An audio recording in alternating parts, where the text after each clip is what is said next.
Hey, good morning, everybody. Thank you so much for sticking around, joining us, and staying with Sidebar on streaming only. You can find us, if you're just now joining us, you can find us not only on Facebook, but YouTube and X. And we totally love that you're following along and coming, for this trip that is brand new to us when we talk about streaming only and not on the radio. If you want to know more about the show, and your part and contributing to the show, please email me. It's Karen Klaus at me.com, KarenClauss at me.com. So let's talk about what's trending in the news. Each week we come here and we try to pick out the things that have not just been picked over, talked about, and just regurgitated. We want to come up with some new topics, and that's where you come in. So this week, obviously, we are going to have to talk about the Pam Bondi Senate hearing. I thought I was a little bit mistaken. I was wondering, did they come for Epstein, or was it another topic they were supposed to talk about? Because it seems that's all they really talked about. So when it comes to the Epstein files, it's a big question to me to try and figure out, is it a cover-up? Who are they trying to help? Who are those files incriminating? But we will continue to talk about that today. Also, apparently there's some actual racism. Last Saturday, we talked about the Lion King. I don't even want to say it. The Lion King video. I don't want to bring it up because it did go away pretty quickly, George, I have to say. And now we might be talking about some real racism, a Texas Democrat that we might talk about. And then, of course, we've got to just talk about the midterms. Every week, we love for you to come here and join us because you will hear the former Bexar County DA, Nico LaHood, trial lawyer, managing partner of LaHood Norton Goss. Okay, I just wanted to make sure. Goss Law Group. I just pasted and I remembered it was Goss, but I wanted to make sure. And of course, George Araujo scholar, former chemist, pharmaceutical researcher, and director. I guess the big question I have for you guys is, did Pam I always want to call her Pam Blondie, but did Pam Bondi just help the Democrats in the midterms? I know it's that's such like three subjects in one, Nico. Well, I mean, the Pam Blondie is the first one. We have to shelf our emotions and sensitivities. I know that every time that I objectively look at things and constructively criticize something that the Trump administration has done, everybody's like, people freak out. Mm-hmm. There's nothing to freak out about. I want President Trump to succeed. I want his administration to succeed. I believe the principles and the ideas and the policies that he's trying to push forward will bless most Americans, or the majority of Americans. Whether they support him or not, they're going to benefit from it. That's my opinion. I have a biblical mind. Trump is not my pastor, nor can he be anyone's pastor, and to be honest with you. But I align myself. That's my worldview, right? Other person is Islamic. We'll talk about Mamdani at some point again, and see another person it's atheist, another person it's Hindu or Buddhist or whatever your worldview is, will shape your quote unquote politics, right? So my politics, my polity is shaped by my biblical worldview, and that's what other people do too. So you're a hypocrite if you say you don't. I mean, with whatever your worldview is. So that's my. So I give that as a background. Who thinks that Pam Bondi did well? Well, the memes sure don't say that. Well, everybody's making fun of her. Bottom line. I don't want to make. I'm not into channeling making fun. Biden. Come on, man. Come on, man. I'm not into making fun of that stuff like that. I'm just calling her out for what happened. No, I'm not trying to call her out. I'm trying to make observations. I'm trying to make objective observations to see what was the benefit and how she's performing as the Attorney General.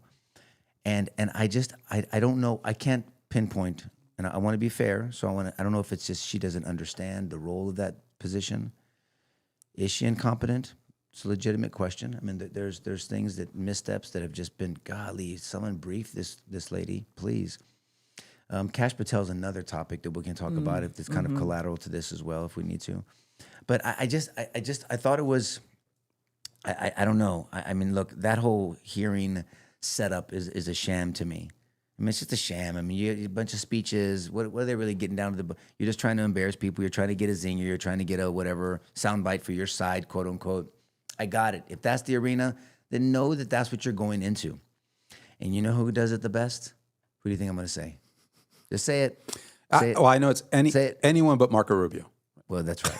Marco Rubio. I mean, but just this dude. I mean, are you kidding me? I To put a know. masterclass on this. I mean, his command of the facts, his wittiness, his ability to think on his feet, his critical thinking, his sternness, his humor when it's appropriate. He's so smart. I mean, that dude is. Appropriate in every every form. I really like Vance, but I would not blink an eye or be upset if someone said Rubio, then Rubio's first. I mean, that guy. But don't you love him right where he is? He's so international, Well, all until over the 28, world. I would like him as president. But I mean, that's a different topic. And not that I don't like Vance. I like Vance a lot, but Rubio's exceptional. All that to say is, AG Bondi missed that seminar on how to do these things. And we'll dissect it. I'm just giving an overview because there's a lot I want to say about this deal and what's going on and how it ties into our Epstein discussion. And even though I do not support anything the Dems ideologically are advocating, I mean, look, they made some points with her, and on optics, she did very bad optically. I mean, when you think about that, it just looked horrible.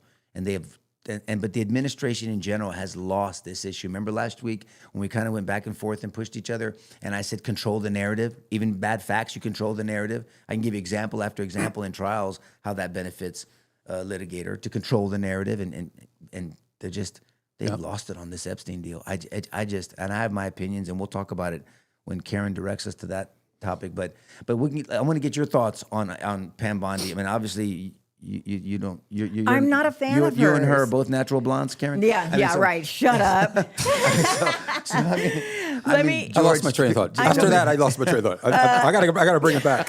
Well, I don't know. It's got to make a full lap. Let me just say this. There is one person with long, beautiful hair that seems to be the only one that has risen to the top, and that is it Scott Pressler, the one that is just traveling all over the place? I like him a lot.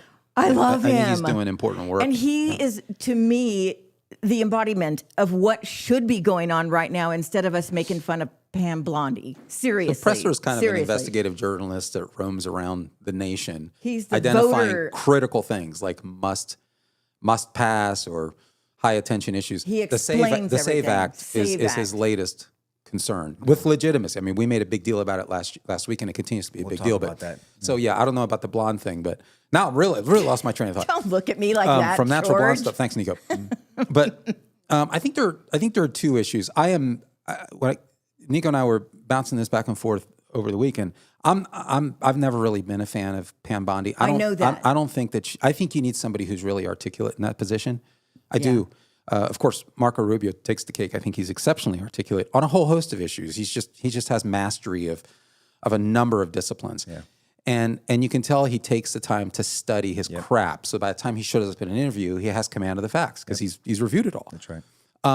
You didn't sense that there was that kind of attention to preparation here at all. No. I'm being kind. The other thing is I don't think she's particularly articulate. What she does know, I don't think she's particularly articulate. I want to say that people expect Democrats to be petulant children, and they were. They stepped up. They were complete assholes. But she was petulant too. And this is the point. How did she bring favor to the Trump administration? I mean, she should have set herself apart. And Nico brought up a really good point. I'd like you to elaborate on it. There's a distinction between when you're being queried by the Democrats, let them get their talking points in because they're going to anyway. It's their time. Yep. And by the way, how many times do you hear, reclaim my time, Mr. Chairman, reclaim my time. But she was corrected. She goes, Madam AG, it's the gentleman from so-and-so's time. I mean, he was trying to be gracious about it, but. And there's that petulance where don't interrupt. Let them bloviate. Let them do their thing. It's their time. No big deal. Nico's point was, you'll get your time. That's right. Because you're going to be cross-examined, if you will, or you're being cross-examined. But at some point, you're going to get your opportunity to sort of, exactly, to give whatever opinions you need to give and elaborate on an issue you weren't able to. And there just wasn't that kind of give and take. Again, you expect the Democrats to be complete assholes. I did, because this is what they do in every single hearing. They're not interested in really bringing sunlight to important issues. They don't care about that. Anybody who thinks the Democrats are concerned about policies that help the average American has, I'm sorry, you're not. I don't think you have control of your faculties, in my view. You're not watching the same thing that I'm watching. But for Pam Bondi to get in there and act like a Democrat, I don't think she did any favor. And there were all kinds of issues that were on the agenda, Nico, that never got the attention because it got bogged down in this nonsense. So that's my criticism of that. And then there's the issues, and I think that's got to be kept separate. I thought her opening statement, if her opening statement landed some good blows. The inconsistencies, like what's with the attention on Epstein right now, folks? Where were you for the last 4 years? Those are important points. That's not a small point, by the way. Yeah, but I think it's a weak point. But then it went, I don't think it's a weak point. I think, well, let me tell you why. Because if you have the white hat and you're the one that's going to come and your transparency and you're the one that's going to, the deep state and all that bullshit, well then, not that that's bullshit, I think that's very real, but then you should do it. I mean, so it's not a small point. It's like you're saying now. To Trump's point, I don't remember hearing him saying he was going to release the Epstein file.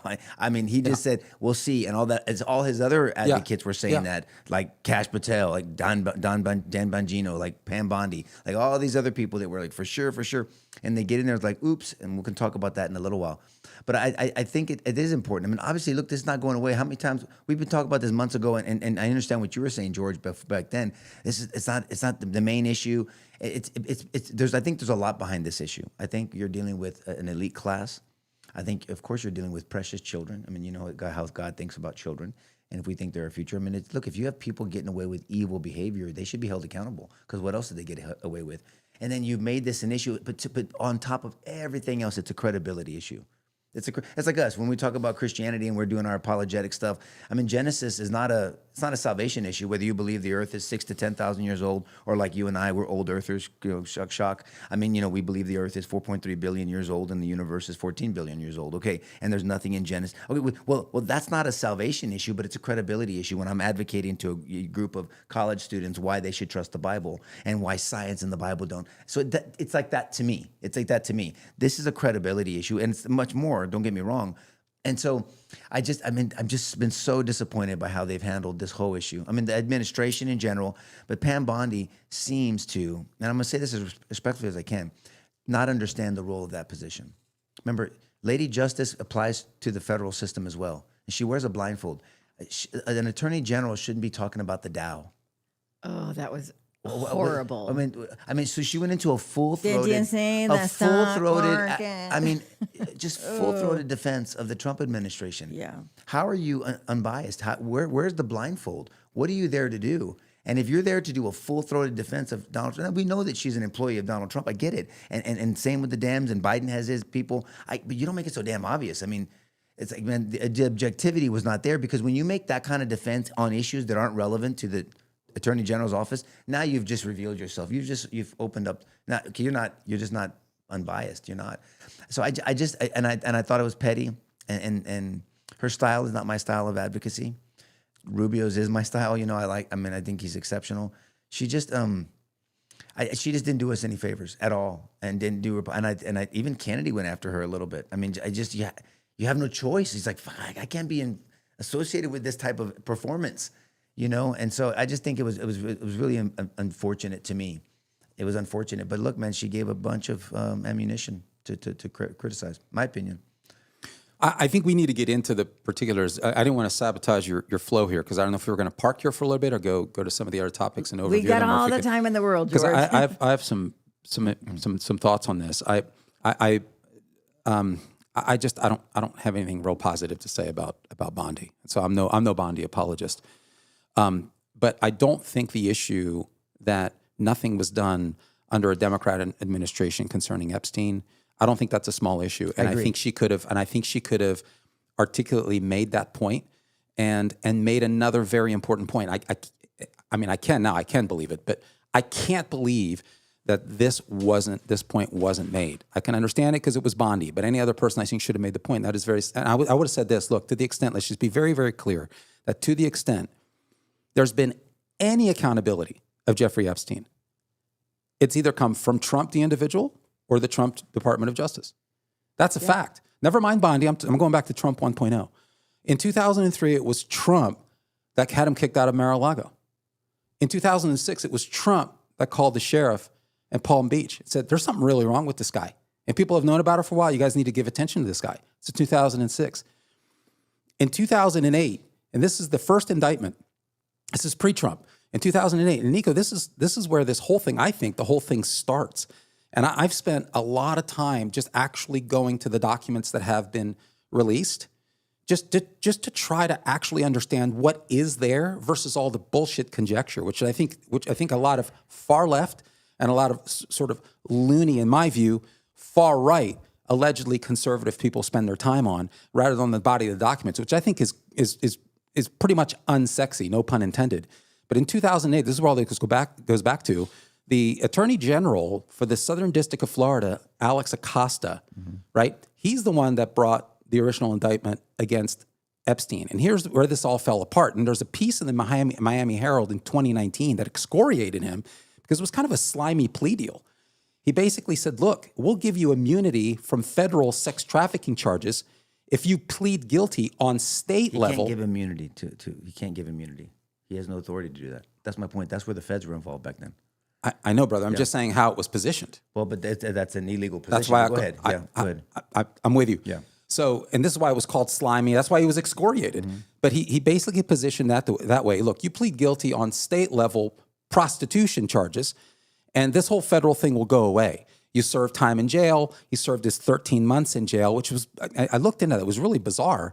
For 13 months in jail, he got to get out 12 hours a day for 6 days a week. What? So after 13 months, he quote unquote serves. This is in 2009, Nico, and then we basically have 10 years where nothing happens at all.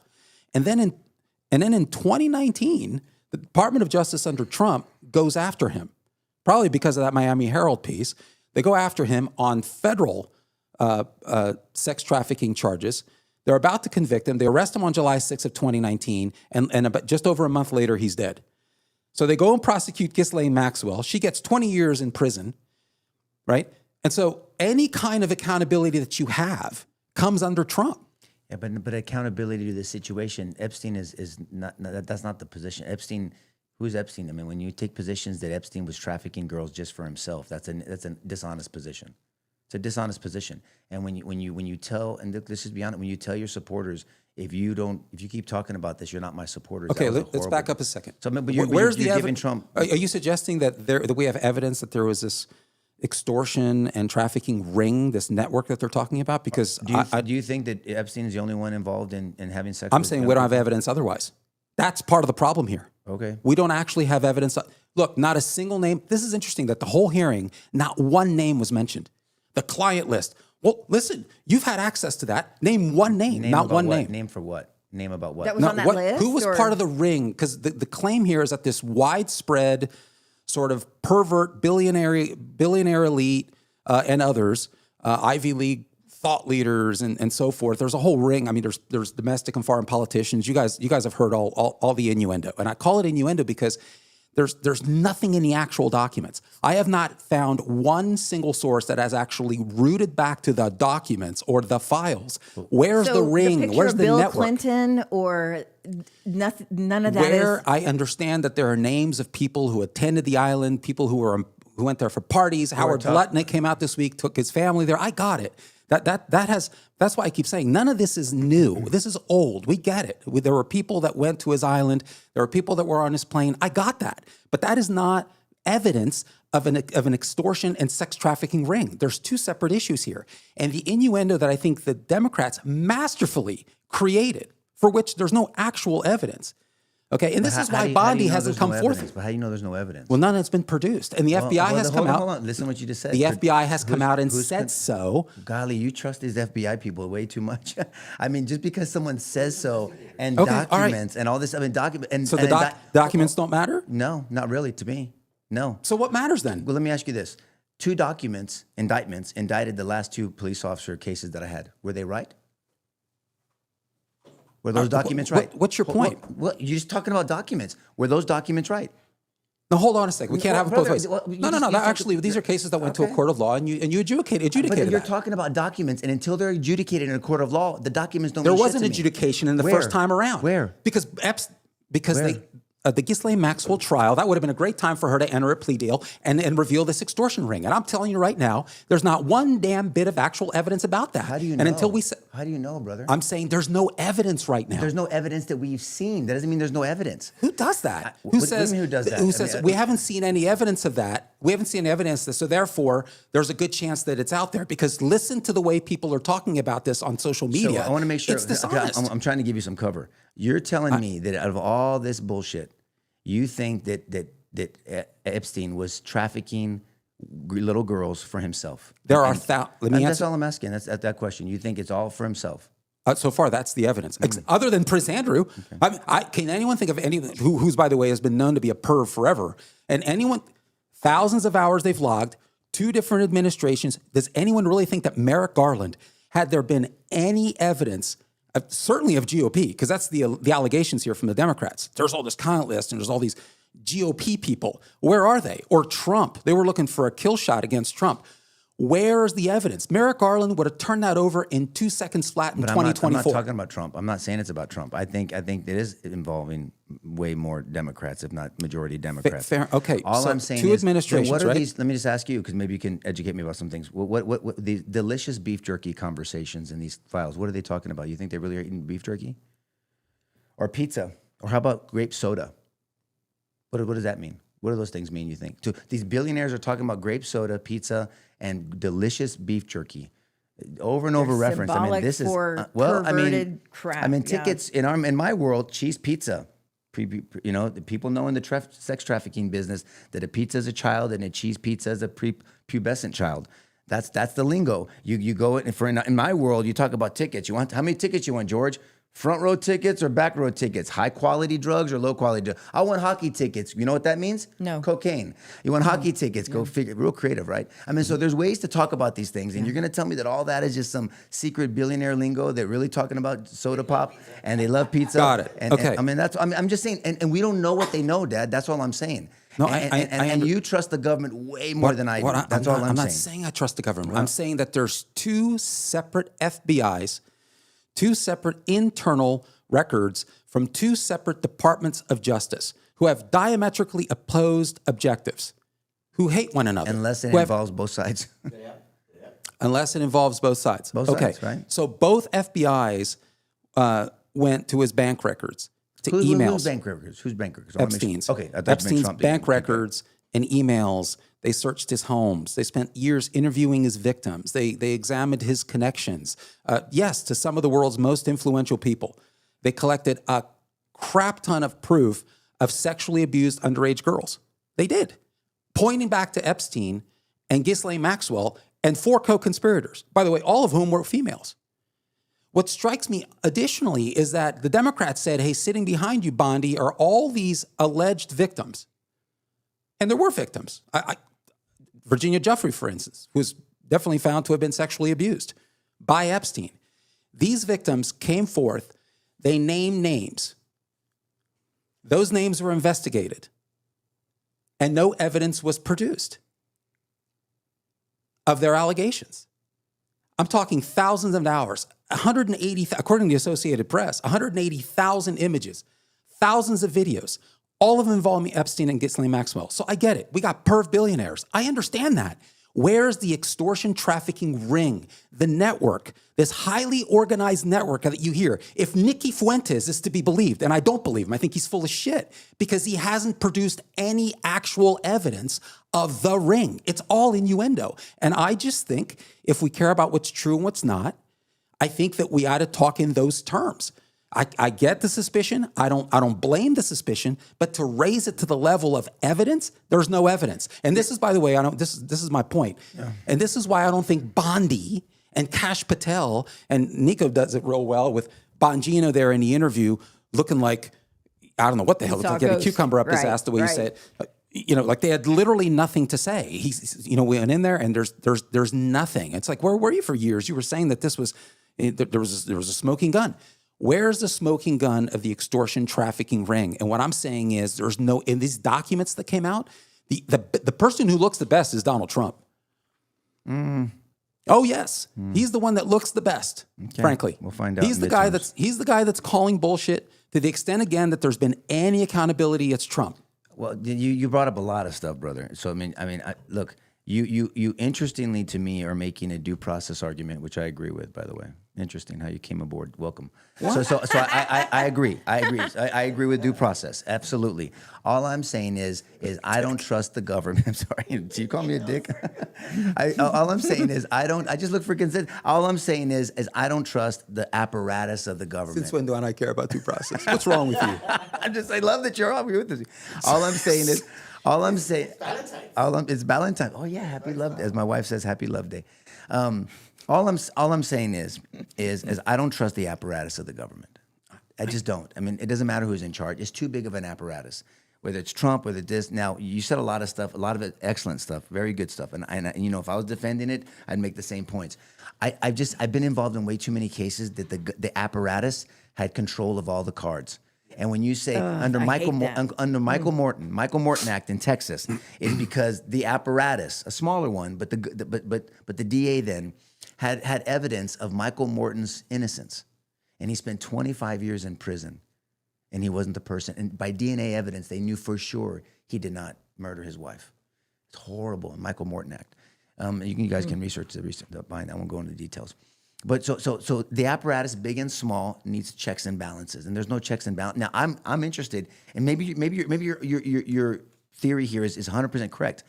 It's hard to believe, but it doesn't matter. There's been truth that's hard to believe. I want to be clear. I'm not suggesting it's 100% correct. I'm saying likelihood versus innuendo. Okay, well, and that's all I'm saying. All I'm saying is I want to know I want to know Maxwell's interviews. What is she saying? What are they promising her? What is she being threatened of? I mean, Epstein's death is something that has to be tied into all this or not, and how he really died, and did he die? Did he commit suicide? Did he not? What's going on? But when it comes to Trump looking good, I don't think Trump is involved in any of this sex. I've never seen evidence of that, and I think that people that want to, his name is mentioned. Well, so is Matt Damon's name. What? Who cares? And Whoopi Goldberg. I mean, everybody's name. If you think this guy Epstein is just some popular, famous billionaire that has these parties, and maybe not sex parties, but just he's someone to know. You're gonna meet people. You're in a public eye. You're gonna take. I mean, I've taken pictures with a bunch of people, or talked to people, or had lunch with somebody who was doing something wrong that I wasn't involved in, but I didn't know at the time, and no one knew. So I'm very sensitive to that because people want to tie you into people. I mean, I don't know if Matt Damon's a freak or not, but I'm just telling you that there's no evidence that he is. But the reason why Trump looks bad on this is because the way he's handled it, not because he's involved in it. The way he's handled it. And you have to ask why. I understand that. Yeah. Why is he doing that? Why did he come out against his supporters back then? Why did everyone seemingly kind of drink the Kool-Aid and say, there's nothing? I don't think he appreciated just how important this was to his base. I don't think he appreciated that. Man, he appreciates a lot. Maybe, I'm open to that because I support him, so I'm trying to shelf my bias.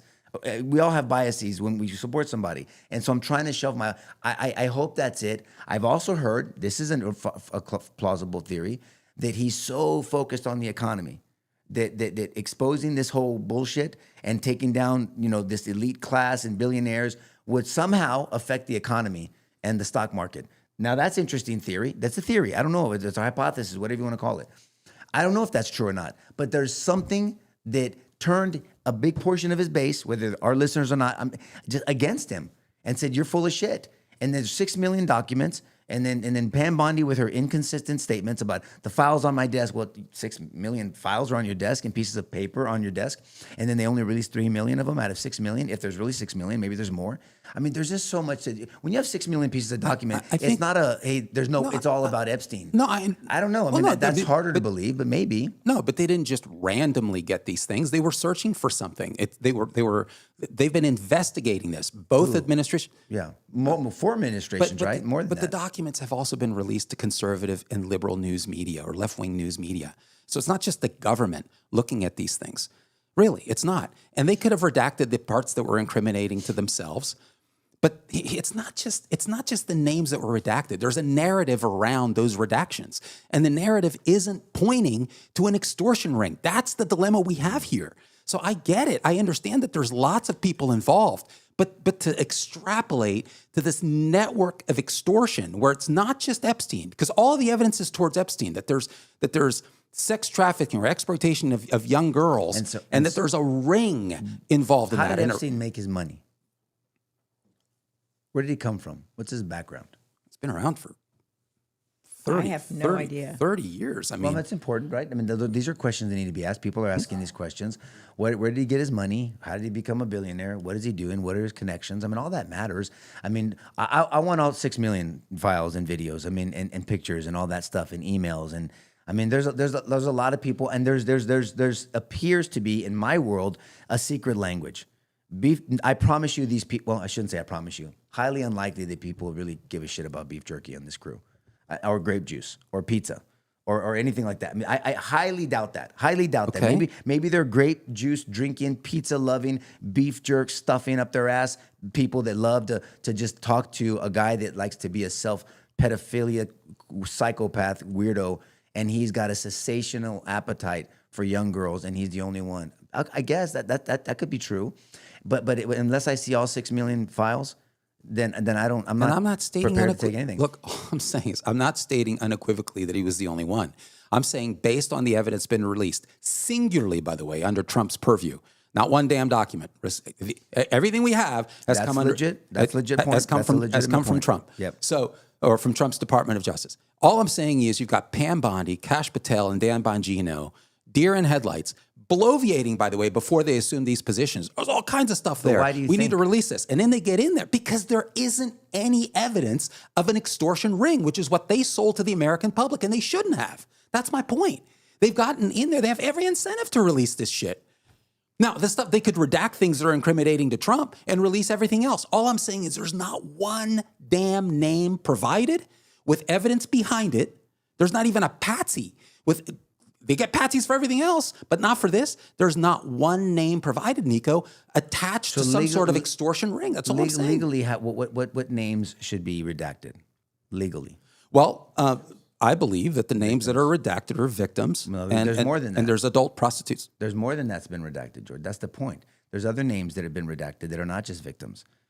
I mean, and How do you know that? Well, because that's because you got a document that has redacted name, and it's a person involved in stuff, maybe talking about beef jerky or something, not a victim that's being trafficked. It's not a little kid or at the time. So look, I'm with you on the due process part, by the way. I really am. You know that. I'm not. All I'm saying is, you have a lot more trust in the apparatus than I do. No, brother. That's all I'm saying, brother. I'm not saying I trust it. I'm saying you on the evidence that we actually have, 3 million docs, I said two things. To the extent anyone has done anything to hold Epstein accountable, it's been Trump and the Trump Department of Justice. That's number one. Number two, there is no evidence in those documents, certainly no smoking gun evidence, which is the way it's presented to the public, and that's why this continues to be fanned, that there's an extortion ring, an extortion trafficking ring made up of billionaire elites and a bunch of other people. No, that's a legitimate point. That's a legitimate I'm saying, point. I'm not, where's the ring? That's all I'm saying. I'm not saying it's not there. I'm saying, could it be in the other 3 million documents? Perhaps, yes. I'm open to that. Like this, the point is, you are really, I'm going to start deferring to you on the due process arguments from now on. So all I'm saying is, at this point, I love it, brother. No, this is great. I think you're right about that. It's not good for him. All I'm saying is they should release all 6 million. Now I want to say this caveat. With you. I don't have time to go through 3 million documents. I know how my mind works, and I know what I see because I do this for a living. But there's been a lot of investigative journalists out there, and I'm open to seeing the connections. I hear a bunch of innuendos, to your point, George, and connections and loose connections and all that other bullshit. And just because Donald Trump's name is mentioned, however, that means nothing to me. Just because it's mentioned, that's like the other names are mentioned. Right. I mean, there has to be a nexus, an affirmative link between him and some. And bad I only behavior. brought him up because the mentions of Trump's name aren't neutral. He's holding the man accountable in some capacity. Yeah, no, this. Right. This That's to all me I is was. not about. This to me is not about Trump being in trouble for doing something, but it does appear that there's something being held back. But what I will tell you about Lutnick or whatever his name is, man, when they talk about this in public, have you seen that the couple of times? He's a weirdo, dude, man. He has a weird laugh. And maybe it's a nervous laugh. It's just I don't know. Their PR staff is not doing a good job prepping these people, Bondi and Lutnick. You just say no, it's not. That's ridiculous. I mean, I'm mentioned because of this. I heard him do it one interview that he took his wife and he said we're never going back. That it appears that he lied about that. Did he lie on the timing because he was mistaken? Did he lie on the timing of I never talked to him again when there's evidence that he did talk to him again because he just didn't want to be associated to him? Yeah. Fair enough. Yeah. But you have to contend with the fact that you lied. Yeah. Or, you just did. You lied about it. It seems like, at least. Sure, brother. I'm on board with all that. Again, my singular point again is that's a leap to an extortion ring. Oh no, yeah, I'm with you. You know, I mean, we could be here another 3 hours with all the stuff I've heard. And you know what I've said to you in terms of the evidence from the very beginning? I said, I'm not seeing anything new. I'm not seeing anything new. I'm not seeing anything new. And and that's really we kind of got to go back to that. How much is this is actually new? I thought it rich that the Democrats took a moral and ethical position, as if to say something's being hidden. When again, to the extent we've had any disclosure, it wasn't on their purview. Sure. I mean, The hypocrisy, and all I'm saying is Pam Bondi should have, in some capacity, even if when she was asked by Republicans, that's the time to bring up the double standard. That's the time to actually say, and come clean, like the things we've been talking about here. Why can't she say them? So if I could read a comment from Richard, he says, while Congress panics about their search history, DHS is now shutting down today. Democrats block the funding bill. House members already left Washington. Yeah. The same week Congress gets caught searching Epstein files, they refuse to fund the department that investigates trafficking. Yeah. They're not defunding. And DHS we'll get there, Richard. But Nico, I was going to say there was other business on the agenda that didn't happen, that the Trump's base cares deeply about. I mean, remember Crossfire Hurricane? Yeah, on the agenda. You're sabotaging the then candidate and ultimately a president of the United States, right? To attach him to a Russia collusion. That's so frustrating. That's what's so frustrating for me, and why I'm so critical about how this has been handled. That's why, because all this other stuff is being distracted. To Richard's point, to the economy, to the murder rate being down, to the border, to other things that have been going well and that Trump should get credit for, to inflation rate, to whatever, employment, unemployment. I mean, there's a lot of positive things that need to be talked, that should be, but none of it's being talked about. And it wasn't for Bondi, to your point earlier, to put on a pro-Trump commercial here. We know that Trump's done a lot of good things, by any objective standard, it seems to me. But to get back to the Department of Justice stuff, like what's she done? My criticism of Bondi is not just her inability to articulate things, but what's this Department of Justice actually done? On this issue of sabotaging the president with the Russia collusion hoax, there was a lot of illegality there.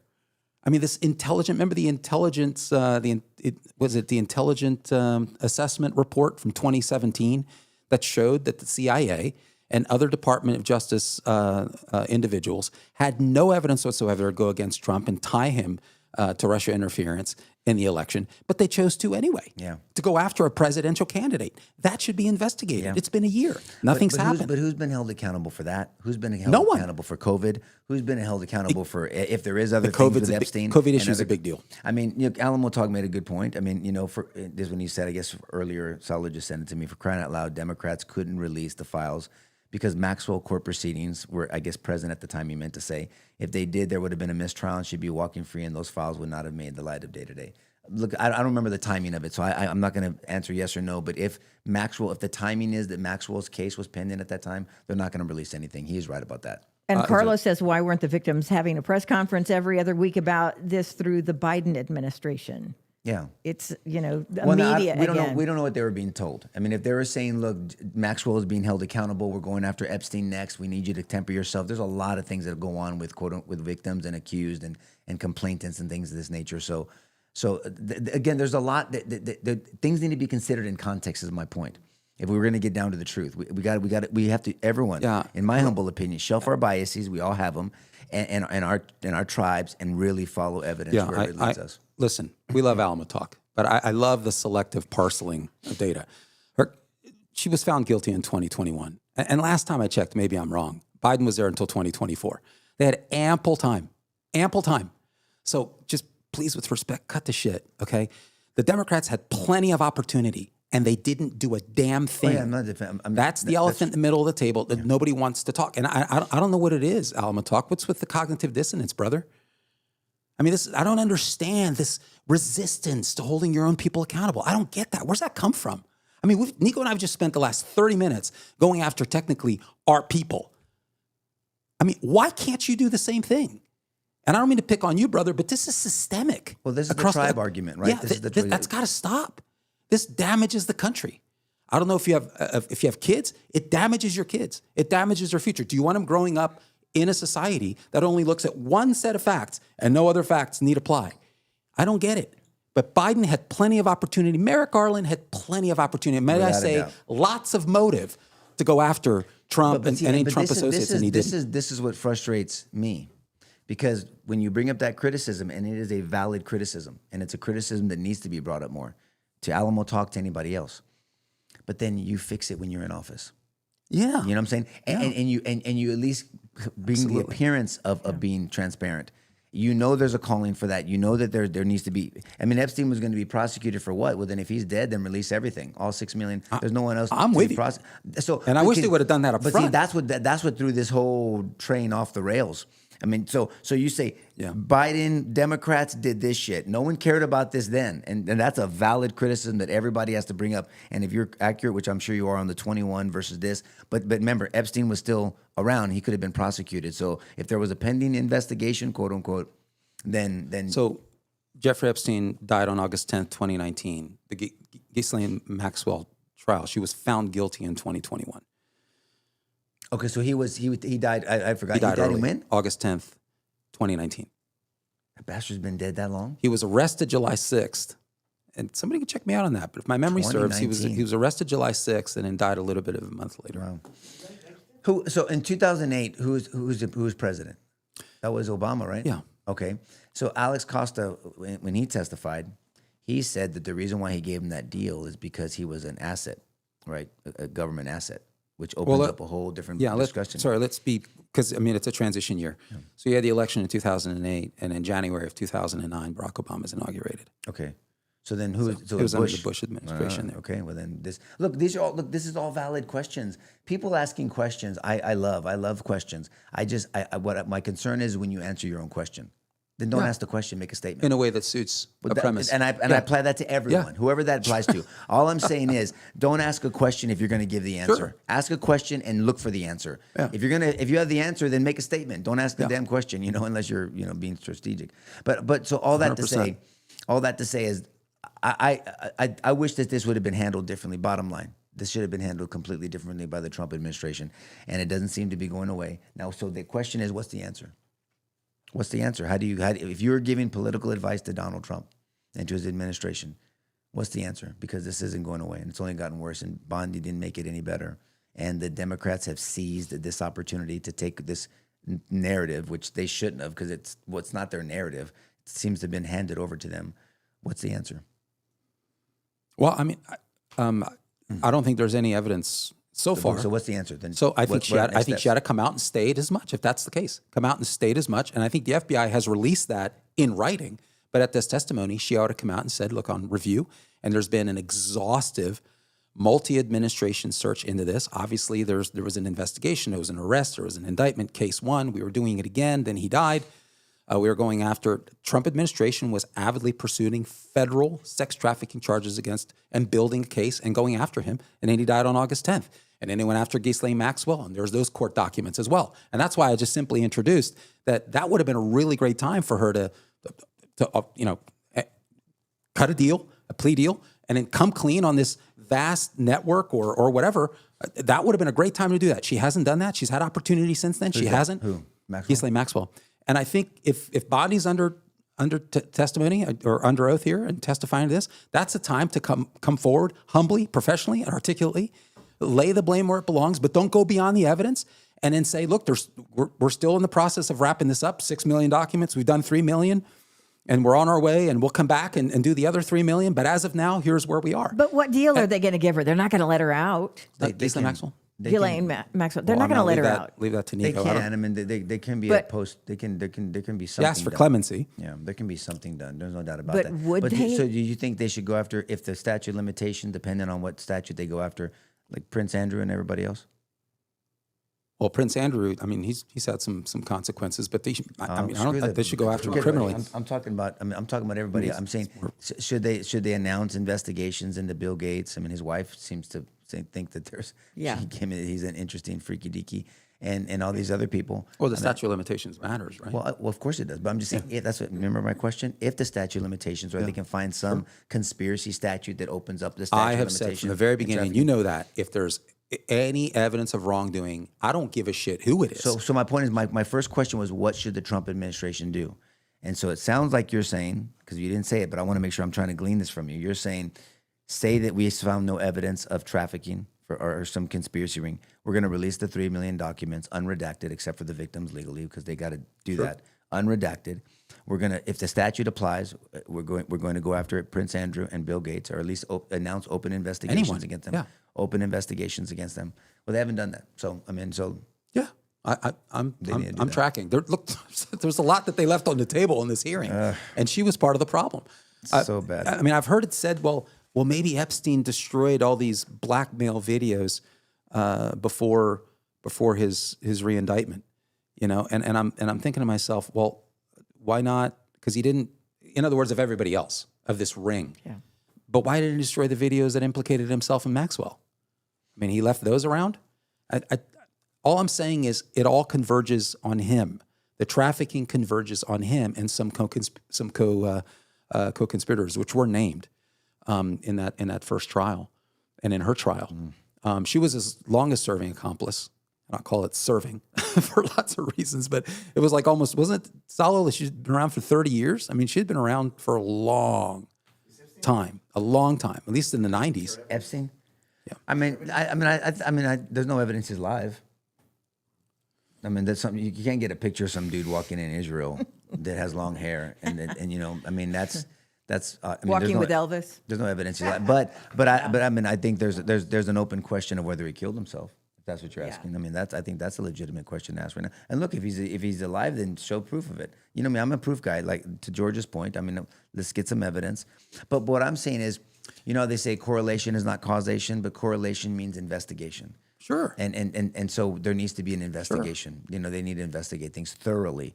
And I just think I'm so frustrated with the administration for how they've handled just this. Just to be clear, who's they? Because in what question? Because there's been a shit ton of investigation on both administrations. I mean, the Associated Press, I think they've done the most thorough review of this. And the Associated Press is no bastion of conservatism. Sure. They've done a very thorough review of internal Department of Justice records for both administrations, and they're out there concluding, kind of what I'm concluding, that while there's substantial evidence of trafficking and wrongdoing by Epstein and Maxwell, that there's no evidence of an extortion ring. And I'm thinking that's why Pam Bondi's pulling the deer in headlights along with Kash Patel and Don Bongino. And you said this a while ago. You said, look, it's normal. You're out here. You think you know stuff. You're making claims. You get in there. It's not what you thought. Then be humble about it. Yep. Come forward and say, this is what I thought. Here's what we found, and kill it. But what I'm saying, you have to take it a step further. This is what I thought. I wish I was more tempered in my statement. Here's what we found, and let me show you what I'm looking at.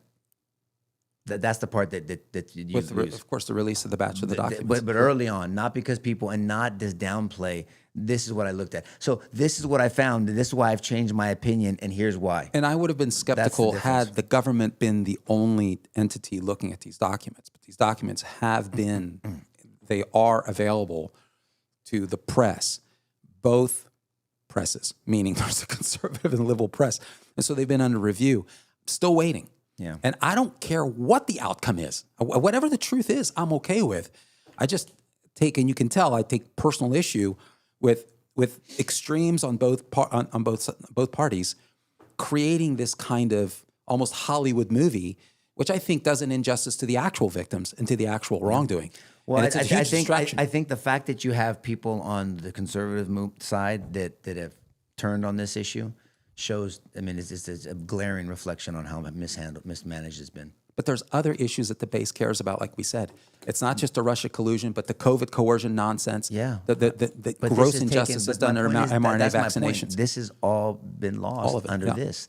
And so that I'm speaking towards the mishandling of it. I'm not speaking towards anything else. That's what's frustrating for me, is the mishandling of it. And if the conservative side loses anybody on this, it's going to be detrimental.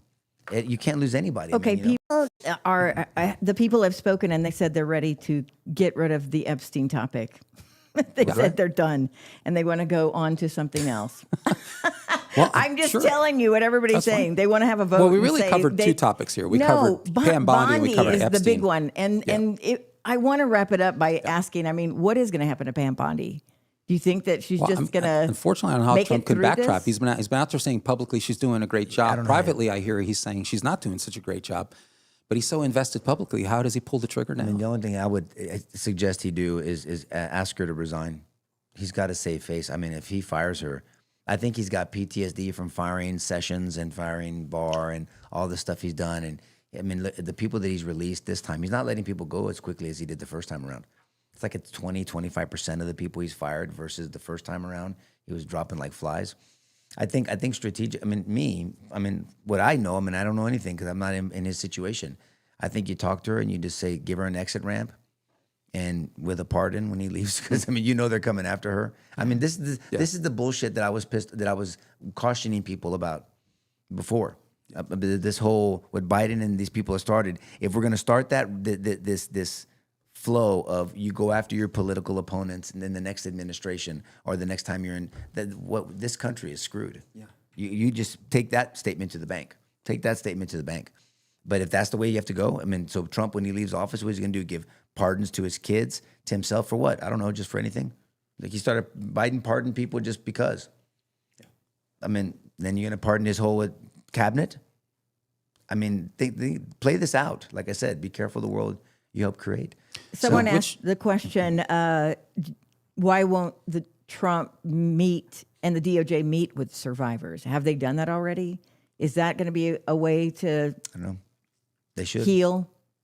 Well, they should. Look, they should. If you have someone who's been victimized by this, you meet with them. I met with, Janine Jones, the angel of death, yes. Evil bitch. Oh. That 2 DAs before me, 3 I think, said they couldn't prosecute, and I handed that case over to Jason Goss, and one of my law partners, and a team of our staff, and we've got 5 new prosecutions, and that woman is going to meet the Lord from prison. She was going to get out in April of 2018.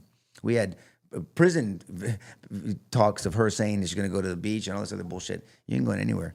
And so I met with all of them. I met with the families that wanted to meet, and they were very much appreciated it. And even the families of people that we didn't get an indictment on, because we had 5 indictments is plenty on murder and children. She's going to die in prison. There was no death penalty back then at that time for this. So we were grandfathered in. So all that to say is you should meet with them. There's no reason why not to. I don't understand that. This is not a us versus them. That's another way that it makes the Dems feel like that they're taking control of the narrative and the issue, and that they're championing this cause versus the Republicans. And that's not the way it was pitched during the campaign. Deep state, Democrats are part of the deep state. These people have weaponized the justice system. We're going to fix it, but then show that you're fixing it. Yeah. And prosecute people that need to be prosecuted, and meet with people that need to be met with. And that's why the topic of Department of Homeland Security, Democrats and Republicans on the Hill, that's why that's a good segue, I think, from what you just said. This is promises that were made to follow through on this agenda, and I'm not seeing follow through. We just sat here and criticized the Department of Justice for not following through. I literally can't think of anything this Department of Justice has accomplished on those big things. Yeah. We mentioned the Russia collusion nonsense. We mentioned the COVID coercion. I'm thinking about Operation Arctic Frost, which we haven't really talked about, and I don't want to talk about right now, just to mention in passing, Jack Smith, overwhelming evidence that they were surveilling Republican congressmen as part of that. Phone records without authorization. Interesting, that didn't seem to come up in this hearing. Nobody seemed concerned about that. That's actually legit. That actually happened very recently here. Okay, that wasn't discussed. So the Department of Justice has just dropped the ball on. We could be here all day on all the things that they've dropped the ball in terms of holding people accountable. But why? You've got this. Look, the House. It's amazing how much this House has managed to get done with a literally paper majority. But they just passed the SAVE Act. I should notice 218 to 213. But on the Department of Homeland Security, they've also passed funding for that. But that goes back to the one big beautiful bill. And I just went, this is a lot of grandstanding. We are in a partial shutdown right now. Mm-hmm. Most people realize that right now. The Department of Homeland Security has been denied funding because the Democrats don't want to see deportations. That's the bottom line. Yeah. They want to shut down ICE. The irony of ironies, Nico, is that while they're withholding funding to the Department of Homeland Security, the only organization that actually has funding right now is ICE.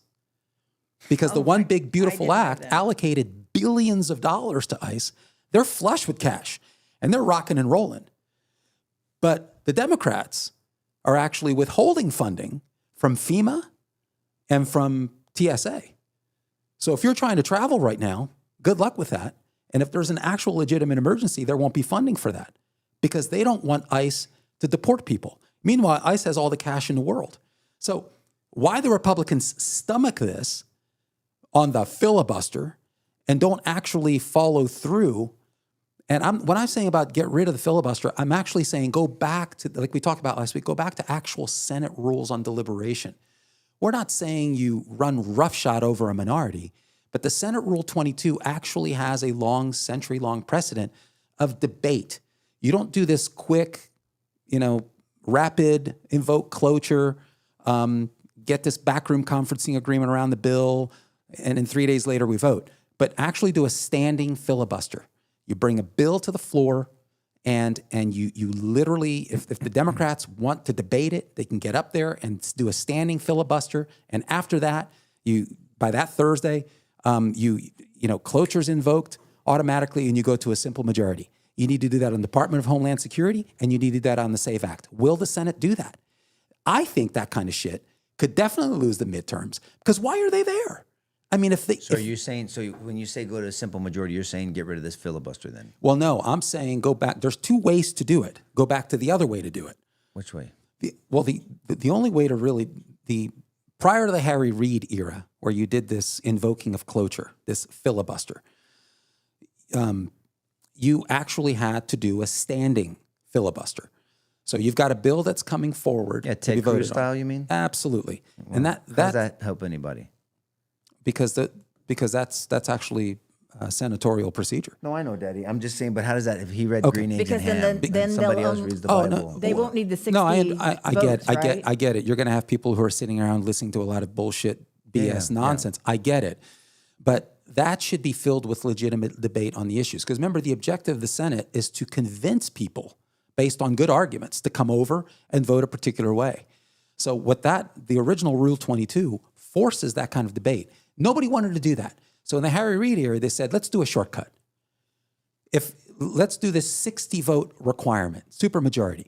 If we don't have 60 votes, then let's go and backroom conference this thing and see if we can work it out. And then we'll skip all this 3 days of filibustering, standing filibustering, and then we'll just go to a vote. But let's do all this backroom conferencing arrangement. But let's require 60 votes. Yeah, they came up with the 60 vote requirement. Yeah, but then you're a historian, so you're gonna have to correct me. But I thought it was Harry Reid that got rid of that filibuster or that 60 vote requirement when it came to appellate courts being appointed. Right. There's exceptions. There's funding and judicial nominations. I mean, it's either a principle or it's not a principle. There's two exceptions, and that's the judicial nominations and funding bills. Right. So that's it's not really a principle then. It's a rule that's conveniently used. So Harry Reid comes up with the 60 vote rule, right? And then he conveniently used rule. And then he forgoes it when it comes to appellate appointees because Obama's appointees couldn't get through. And Mitch McConnell says, "Man, be careful the world you helped create." Didn't say it Nico style, but he said because it's going to come back and bite you. So then Mitch McConnell takes it away for the Supreme Court nominees. So there's a simple majority on Supreme Court nominees too, right? So Reid gets rid of it for appellate court. Mitchell McConnell gets rid of it for Supreme Court nominees, but in every other circumstance, they need 60 votes. Major funding bills, yeah, that's right. That's exactly right. And you're saying that's not constitutional. That's something that was implied, that was instituted by. What I'm saying is that the original senatorial rule, which still stands, actually requires debate. And once debate requirement is fulfilled, it automatically defaults to a simple majority. Kind of like on the House. Because the House has a time limit. So just so people can hear, so the House has a time limit. They're allocated time to debate. They debate, but as soon as that time's over, then it goes to a vote. Right. So a bill comes forward on a Monday night. Majority. Right. Yes. Bill comes forward on a Monday night. There's this debate going on, and it's got to be continuous, like we said. And then by that Thursday, hey, thanks very much, but it's time to vote, and it defaults to a simple majority. Yeah. The SAFE Act is that critical, and this is what Scott Presler is carrying on about. This is must-pass legislation. Nico brought this up last week, which seems to me is important. I don't know why more people aren't talking about it on the Hill.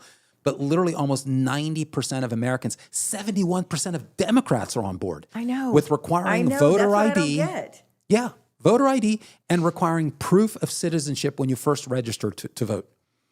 But if voter that's what ID the people whenever want, you vote. But if that's what the people want, but it's not. But see, but the they Democrats, aren't being represented. but the Democrats don't care what the people want. They care what they want. I mean, it's a power struggle for them, and that's just a reality. And something like this, on this another 80-20 issue, women in sports, 80-20 issue, border, close to an 80-20 issue. This shit, 80-20 issue. But the Democrat doesn't seem to be involved in constitutional representation because they don't care what the people want.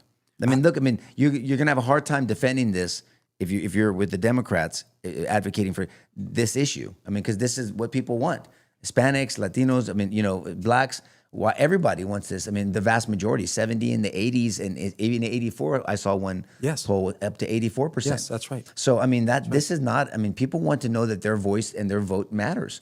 I mean, if you just think that you're just throwing in a ballot, well, shit, I'm just throwing something in the wind, that's bullshit. You want to know that. So but the Democrats aren't supporting that. Yeah. And the way that's the SAVE Act, look at the party lines. Who is it? Was it just Fetterman? Yes. They broke?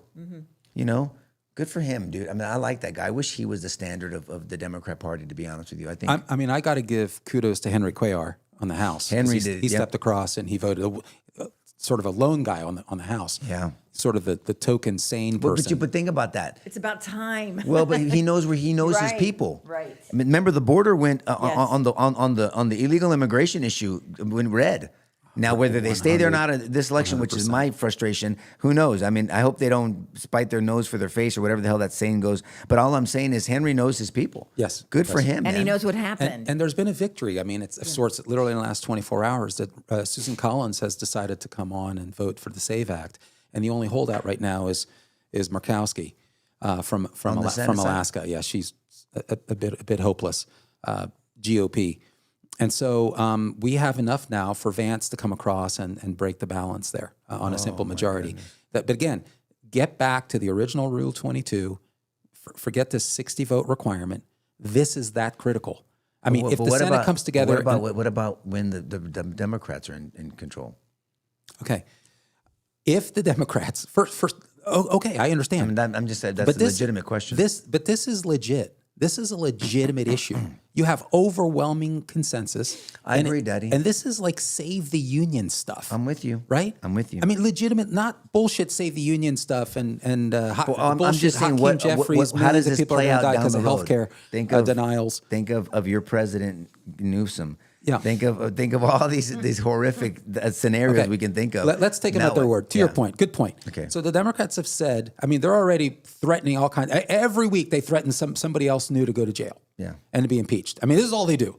They've also said that when they get empowered, they're going to nix the filibuster anyway. Yep. They've also said when they get empowered, they're going to stack the United States Supreme Court. They've also said that they're going to make Puerto Rico a 51st state. They've also said that they make D.C. a state.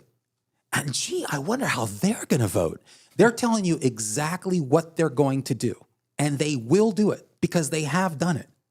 Okay. So the Democrats, it seems to me, are the only politicians in the country who know how to use power indelicately and quite reasonably unconstitutionally. The Republicans, because they're so busy trying to be reasonable and nice people, don't use power when they should use power in a legitimate way. I'm trying to understand the argument. So you're saying that the Dems they're gonna sucker punch me anyway, so I'm gonna sucker punch them. They've promised it.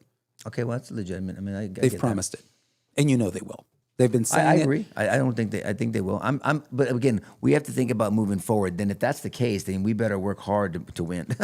That's what my I'm saying issue. is, no kidding. If there's no safeguards against an apparent Democrat-controlled Congress, or God forbid, president, the only by the numbers, the only way Democrats can win is by cheating. That is the absolutely only way they can do it. And George, you say that. I've heard you say that before. I hope you're right. By the numbers, what they're doing is they're protecting a constituency, and everybody knows that. Why are they going after ICE? Why? Is anyone really confused by what they're going after ICE? Because they want to stop deportations. Why? Because they're deporting their voters, for goodness sakes. We've already established, it's incontrovertible evidence, Nico. We have 15, 16 years of evidence that we have non-citizens not only registering to vote illegally, but voting in United States national elections. We know that. This is not an argument. We know that.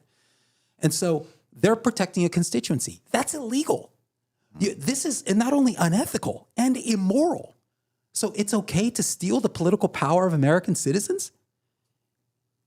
But Republicans can't stand up and actually follow the law and use power appropriately to protect their constituency? Last time I checked, that's why they were elected. Where did the Republicans, where did they lose their way? Oh, brother. I mean, on PR and marketing. Because, I mean, when Trump won, the synergy was amazing. You talk about just the momentum and the synergy and the messaging and the people, the interviews and the strategy and everything. I mean, it seemed like everyone came together. I was like, holy shit, talk about a transfer of unity. But, like the Democrats, for all the criticism we have of them, I mean, they're lock, stock, and barrel for the most part, and they went through a little season. I guess every party does that. But, I mean, it just seems like you just see this deterioration of unity. You're saying the aftermath of the 24 election. Yes. I mean, when Trump won this last time, it was amazing. I mean, the umbrella was wide. People were coming in. People that didn't, it wasn't a bad word. I mean, just 2 years before that, you can't even say you're Republican or Republican. I mean, you couldn't say you're conservative. I mean, it was. People might wonder, give an example of that. I wonder, because I want you to talk about the podcast thing, because that's not a small thing. That's a big deal. What are you talking about? They went to a network of podcasts. Oh. High visibility podcasts. That was part of their strategy, obviously. Their strategy, and they're not doing that. They're not doing anything, at my point. I mean, when you lose narratives, because look, perception is reality.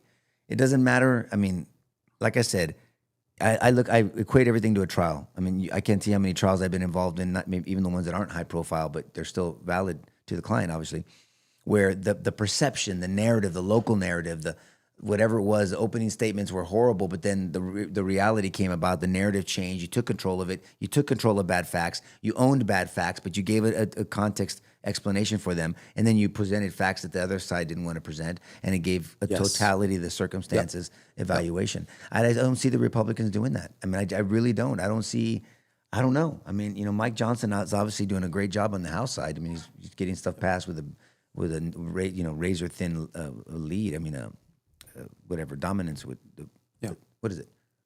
What's the word I'm looking for?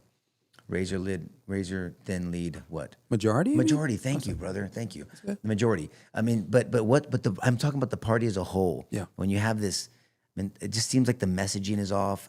I mean, we already talked about how Epstein was handled. Yes. ICE. I think ICE could be handled differently. Yes. And that's why I was so frustrated with the meme thing last week. It wasn't the fact that I think it's going to last till the midterms. It's unnecessary distraction. It's just another, God, don't hand shit over. It's an unforced error type deal. And at what point is that breaking point where it's just too much? Was that one last drip where the dam broke? I don't know. I guess we'll see in the November elections. And I don't want to, I just don't think, if we're going to have long-term, if we believe the conservative values will bless America and bless people even that don't support them, then we can't keep doing this yo-yo. There's got to be some way to win a presidential election and then win the midterms and then actually win the presidential election again. I'm with you, brother. And there's got to be a strategy for that. And there's a lot of issues out there, but this particular issue, it truly is that significant. And it's weird, Karen, that not weird, but I think we ought to celebrate it, that so many Americans, regardless of demographic, are coming together on this issue. Yeah. No, it's fascinating. I agree, and I love that. But I love the way you, Nico, describe being a conservative and the word conservative. About it has a negative connotation now, but indeed, conservative just means not it's holding things together. What are you trying to preserve? Right. What are you trying to hold together? But with that being said, yes, that's the definition. It just seems to be such a hard word for a lot of people to swallow. Whereas progressive or whatever words the Democrats are using, it makes it so much more palatable, but I guess. Leading up to 24, don't forget your comment. I know you want to say something, but leading up to 24, it wasn't a bad word anymore. I know, but that's what I'm trying to say. Should there be some other way to brand the party so that you don't have to be MAGA, conservative, you just have to be American? That, I think, would be a stronger message that puts Democrats, Republicans together, because it's so ridiculous. Why are people fighting about an ID? Nico's saying the kind of operation we had coming up into 2024, where these issues were made like super relevant to the average American because there was so much visibility, and it was strategic, it was tactical. The Republican march was everywhere under Trump. I get it. It was effective, and so, because it was critical. This is that critical. I agree. And you have Americans who are tuned into it. And we mentioned last week, it's 82% of white Americans Hate the hyphenation, but this is how politics works. 82% of white Americans, 78% of black. I'm giving you the low numbers. 78% of black Americans. It's like 82% of Hispanic Americans. It's 84% white, 82% Hispanic, and 78% black. That's in terms of minority demographics. That's an 80-20 issue. Right. 71% of Democrats. But shouldn't it be then that the Americans How do you fail? I know, but it could fail, and that's why I'm like, is it the words that they're giving people? Why would it fail? Because the Republicans are afraid to use legitimate power because of how it'll be spun. There's nothing wrong with power, Nico. No, just use I agree. Use it effect. Don't abuse it. That's right. And so I want to just be very clear. What I'm proposing is not new. Simply use a standing Senate rule. This is the Senate rule. It's the traditional Senate rule to exhaust a debate envelope. I think it's from Monday night to Thursday. The rules let you talk incessantly and debate incessantly in that time period. And then it automatically defaults, because you can't be there literally forever. It defaults to a simple majority. And we now know that there is enough to make that happen. So it circumvents the 60 vote rule. Yes, yes, but not illegally. Not illegally. The 60 vote then rule why haven't was Democrats just used it? That's what I. Why haven't they used it before?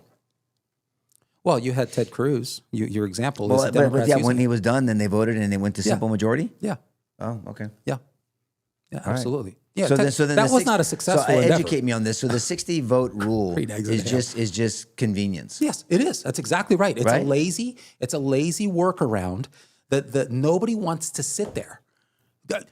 Republicans or Democrats? And who controls that? Well, whoever's in the majority gets to invoke that. Oh, okay, got it. So it's like the Senate John leader. Thune could absolutely. So before it was Schumer, right? Whatever it was before. So I got it. Okay. Yeah, and so there's nothing illegal about it. That's good. But so they can come together and say, well, we're not just going to use it willy-nilly. Fine. I think they ought to go to that. That's what they should do all the time, because the Senate, again, is a deliberative body. You have the world's most powerful deliberative body, Karen, that never deliberates. There's virtually no deliberation. There's name calling. There's lots of bullshit. There's backroom conferencing. But there's really no real debate. And so I want to see the Democrats for 3 to 4 days on national television, because that's all the media will talk about, try to argue against something that an overwhelming share of Americans know is important to preserving their union. Wow. It's that I agree, important. but again, we go back to who's putting together the PR strategy for the Republicans? Nobody. I just don't That's the understand it, problem. man. I don't get the disconnect. It seems like if there's a constructive criticism to make, it's like Trump really has lost a step on marketing and PR stuff. Well, I mean, there's only. Do you agree with that or no? Trump is I'm asking. Trump is working behind the scenes. To the extent there's any pushing, it's Trump Yeah, pushing but behind the scenes. Well, I don't know, man. I mean, What would you propose Trump do in this I particular just case? told you. I mean, I told you. I mean, just do the same thing you did leading up to 24. If something works, why change it? I would have good surrogates, and guess who the number one is? Rubio. Send that fool out there. Shit, make him the attorney general while you're at it. He does everything else. I mean, get Vance out there. Vance is a very good speaker. There's other people that can advocate well. Mike Johnson advocates well. Now, he doesn't appeal to the vast majority of people, but he's still out there. I should have been more specific in my question. At I'm least- sorry. I meant Trump himself. You're literally going back to the network, Yes. the operation. Well, man, but Trump did interviews. But also, I would did. tell Trump, don't fall into these traps. Like, that's why the meme thing last week. And we didn't talk about all the stuff he's done well. And then this Epstein stuff. I mean, cut the bullshit. Just Yeah, cut. just focus now, on the now. stuff that Can matters. he ever redeem himself to certain people? I know strong conservatives. We have been betrayed by Trump. And what does that mean? How does that translate in November? Yeah. Okay, you've been betrayed by Trump. Now what? You going to vote for a Democrat? You going to vote for those ideas? I mean, what is, and therefore what? I'm not saying you have or you haven't. Yes. I'm not going to get in that debate. But therefore what? There's things that Trump irritates me about. I'm still going to vote for policies. Because like I said this years ago, you don't vote for a candidate. You vote for the ideas. You do. Now, it's a plus if you like the candidate. It's even better if that candidate is effective. Can they campaign well? Can they get their agenda through? Can they take care of shit? Can they handle bad press? Can they handle issues? Can they problem solve? All this stuff. Do they have a backbone? Do they know what to do? Can they preserve the union? Can they preserve your advocacy and what your agenda that you're trying to put forward? Those are all legitimate, and that is the candidate, because you need someone that can, but you're voting for ideas. And so when people say, oh, Trump pissed me off or so-and-so pissed me off, I'm not going to vote. Well, you're fucking stupid. You just are. I mean, so what now? You're just not going to vote, and you're going to hand it over to? And again, it's not that I hate Democrat. I don't like ideas. I don't like the ideas the Democrat Party is advocating today. That's it. I don't make it about a person per se. I try not to.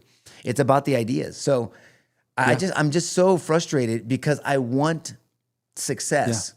That's why I criticize the way I do. That's why I push back. I'm refining it. Because when we're getting ready for a trial, you should see the backdoor conversations. We have it out. We have to. Because in the end, what are we advocating to that jury? Because it doesn't matter. It doesn't matter. And everybody, oh, that was so badass. Did you see them do this? Who gives a shit? I don't care how good my cross-examination is. I don't care how good your opening, and I don't even care how good your closing arguments are. If I don't get that verdict, it doesn't matter. All of it was like, oh, great. Okay, let me go watch my cross-examination so I can feel better that I lost the fucking trial. It doesn't work that way in my world. It's about the trial. It's about the result to me, the verdict. And that's my mindset, at least so you'll know. Oh, I can't believe I criticized Trump. Sorry, Carlos, danger. I mean, just get over yourself. I mean, I want to win. I want these ideas to proliferate this country because I think whether people that I respectfully disagree with or not, know it or not, they're going to be blessed for it. If they shelf their feelings and they really analyze the objective evidence, these principles and these policies will bless this nation. Period. That's just my point on it. Amen to that, baby. And people aren't really believing that it's going to make it harder for women to vote. Who believes that? No. Who believes that? I mean, come on. Nobody believes we just it. said no one really believes that. The very individuals that they're trying to quote unquote protect are saying they want it. I know. Right? But I heard Newsom's wife. Oh, don't get me started. She gets in, takes over because Newsom is just he's a woman. Yeah, he's the woman in the relationship. And why aren't you talking about women's rights? Why aren't you talking about abortion and reproductive rights? I mean, and you're the same bitch and party that. They want guys like dudes with exactly. schlongs kicking the shit out of women, and you're not protecting women's sports. No inconsistency I like to think I'm pretty consistent when I challenge my side or the other side on your quote unquote principle. Yeah, because a principle is not a preference; it's a principle. I prefer it to apply here. Well, yeah, that you're being an opportunist. A principle applies to me even when I don't like it. Even when it bothers me, that's a principle. It's unwavering. It doesn't matter. It's a bedrock. There's a principle. I believe in free speech. George now believes in due process. These are principles. I'm just teasing. I couldn't pass it up. All I'm saying, I'm teasing, Daddy. I'm joking. I'm joking, Daddy. I got to bust your balls. No, these are principles. You understand my point? He's going to call me later laughing. I promise you. I know the way it works. Or crying. He'll call me later laughing. He's like, you stupid dick. He just sort of casually. That's how I do it, guy. That's how I do it in trial. Sorry. That's how it's done, baby. That's how it's done. With all of these words, like, poor George. With all of these people saying, oh, it's going to make it harder for women to vote. It was blacks before. Now it's women that can't vote. And with the words that, for example, Pam Bondi talked about with his speech and how he won and how he was going to give the free groceries and bus rides and everything. I mean, he's starting to catch flack too. I mean, buyer's remorse, anybody? Exactly. I mean, trash everywhere. I saved a budget. Yeah, you cut. What did you cut? I mean, you cut the trash pickup or some shit. Yes, he did. And then Eric Adams left a surplus of money, and we're into our surplus, and that's good. Any dumb dick can spend a surplus. Recently, he even sided with an attacker versus the victim. He went to go visit the attacker instead of the cops. The victim was a police officer. Yes. I mean, look, I hope New York wakes up fast. They can't have an election fast enough. This is the proof of what everybody needs to see of what can happen. One giant case, and I think finally on this issue, it's one giant. Americans are seeing through the bullshit. This is how the Democrats work. It's how communism works. They project onto their enemies the very things that they're doing. Yes, I agree. You have legitimate issues that are going on right. If they're concerned about elections, election integrity, and the integrity of the vote, I mean, if they're really concerned about that, I mean, there's news that's come out. This is legitimate stuff. This isn't the conspiratorial election deniers. There's news that we mentioned coming out of Fulton County, Nico, in Georgia. Two separate news accounts. 315,000 ballots for which there are no signatories. The Georgia Elections Board has come out and has conceded that, I think the number's 315,000. Somebody check me out on that. These are votes that were cast during early voting that were certified but didn't have the required signatures. And now 5 years later, after calling everybody who was calling bullshit, including Trump, election deniers, 315,000 ballots. That's case one. Case two, there are 17,000 ballots that have been discovered. It's in the news. It's been verified. In the same county, 17,000 ballots that have been discovered for which, or votes, excuse me, for which there are no ballots. You can't have a vote without a ballot. Joe Biden won Georgia by 11,779 votes.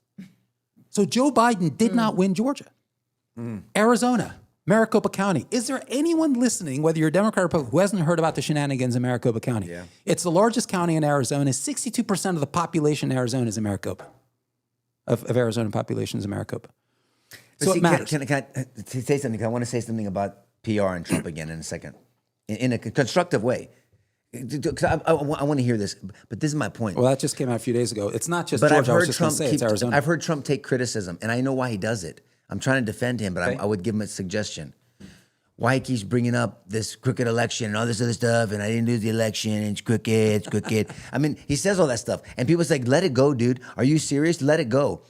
He should say, it's not about me. It's not. I don't care. I'm glad it happened this way. In retrospect, I would go through what I went through in those 4 years 100 times over for the American people. Now, that's a different message. And it's like, and so it's not about me. The reason why I care about the elections before, but I'm glad it worked out this way, by the way. Yeah. Good try. I'm glad it worked out this way. Yeah. It's because I don't want that to ever happen again to a Republican or a Democrat, but more importantly to the American people. So we need to fix that. That needs to be the issue. I couldn't have planned this. And did I go through hell these 4 years? Did my family go through hell? Yes, but it's hell worth. America's worth it. America and you initially, Democrats and Republicans are worth it. That should be the message. Yeah. Now you tell me, how do you criticize that? Now he's not such a haughty, arrogant prick that just can't stand losing and just eat it and just suck it up and become it's unselfish. A true leader is about other people, and they make themselves small and then make everybody else big. And guess what happens? They become big because everybody else that they made big make the leader bigger. Mm-hmm. That's how a true leader leads, in my humble opinion. And that's why I wish he would handle it differently. I wish he would talk about the last election, but in that context. And then say it should never happen. Because he goes, look, guys, I'm here for 3 more years. And he's not this way. His faith is not saying this way. But and however long the Lord leaves me on this earth, I don't have a long time. But my kids and my grandkids do. It's about legacy. It's about the American legacy. And that includes everyone. To me, that's the message. And especially now, right? I mean, especially now that we've had 5 years and now you've got news items that are corroborating his claims in 2020. So now he really has the backup of independent news sources to springboard. Yes, that's what I'm saying. He's got the quote. What do they say? He's got the receipts now. Yes. He does. He's got more receipts. So now, I mean, like what did you send something like Alex Jones has receipts now? Yeah. I mean, there's a lot of people. What Bill Maher said 2 weeks ago. He says, "Where's the apology for QAnon?" Did you hear him say that shit? Yeah, I did. I mean, now he's not saying I don't agree with everything they said, but good. That's why I've always liked Bill Maher. Yeah. I've liked Bill Maher for his genuineness and for his balls. I mean, I know it sounds weird, but I'm saying he's got guts. He's got huevos, man. He's got balls, man. He says it. He'll criticize his side. His principles, even though I don't agree with all of them, but he believes in principles and he sticks with them. And just like when he went to go eat with Trump and he came back and he goes, "Look, you don't like it? Fuck off." I'm just telling you what was reported. Yeah. The guy that we see on TV and the guy that I had dinner with are two different people. Pretty sure he said that literally. He literally said that. He really did say that. And so that's why I like Bill Maher. Look, man, that's the only way we move forward. I just don't, this back and forth, this ping pong, this obsession with, how am I supposed to handle this? Be genuine. People want authenticity. Yeah. They just want to know that that's the way this dude is, and he really or she really believes what they're advocating. Even though I disagree with them, I know they're genuine. That's it. And I think that goes a long way. I really do. And you're making me think about something that he could do in practical terms. Now, Scott Rasmussen, Trump? I'm just thinking about Scott Rasmussen. Of course, he's the head of Rasmussen Reports. And a few months ago, there's news that he went into the White House and he went to offer constructive criticism of Trump. Oh, really? Okay. And I think I know, shocker of shoppers, I think one of the issues was Epstein. Look how this is being handled, how it's being communicated. Interesting. And, you may be losing people unnecessarily and that kind of stuff. And golly. Anyway, who does that sound like? Okay, this was pretty widely. This was pretty widely published. And yeah, I do care about due process. I didn't insert that. I wasn't going to say it. But this was pretty widely published at the time. So Trump wasn't too happy about that, understandably. Fast forward, Rasmussen has come out now, and he's done a bunch of research in Arizona. That was my point. The same guy who was there to offer him constructive criticism and didn't really leave on great terms is now saying, wait a minute, Arizona is absolutely on the evidence in question. 200,000 ballots that were illegal ballot types admitted during the 2020 election. They were illegitimate votes. 200,000. Why does that matter? Because Trump lost by 10,457 votes. Wow. Rasmussen is out there talking about this. So there's serious questions on the evidence about Joe Biden's legitimacy. Nobody's talking about that, man. But let's back up a second. What I was going to say, Nico. So that's the Rasmussen. So I wish he would go on his podcast. Yes. And have a conversation. Here's a guy that was critical and can say that. Yes. And then finally, I would say, I think Americans get this. Look what happened in 4 years because of this bullshit. Elections have true consequences. Under Biden? Yes, I agree. Think about how this country was ravaged. I'm not just talking about the gross injustice of what happened at the border. Total deletion of the border, the aiding, abetting of an invasion of foreigners who don't belong here.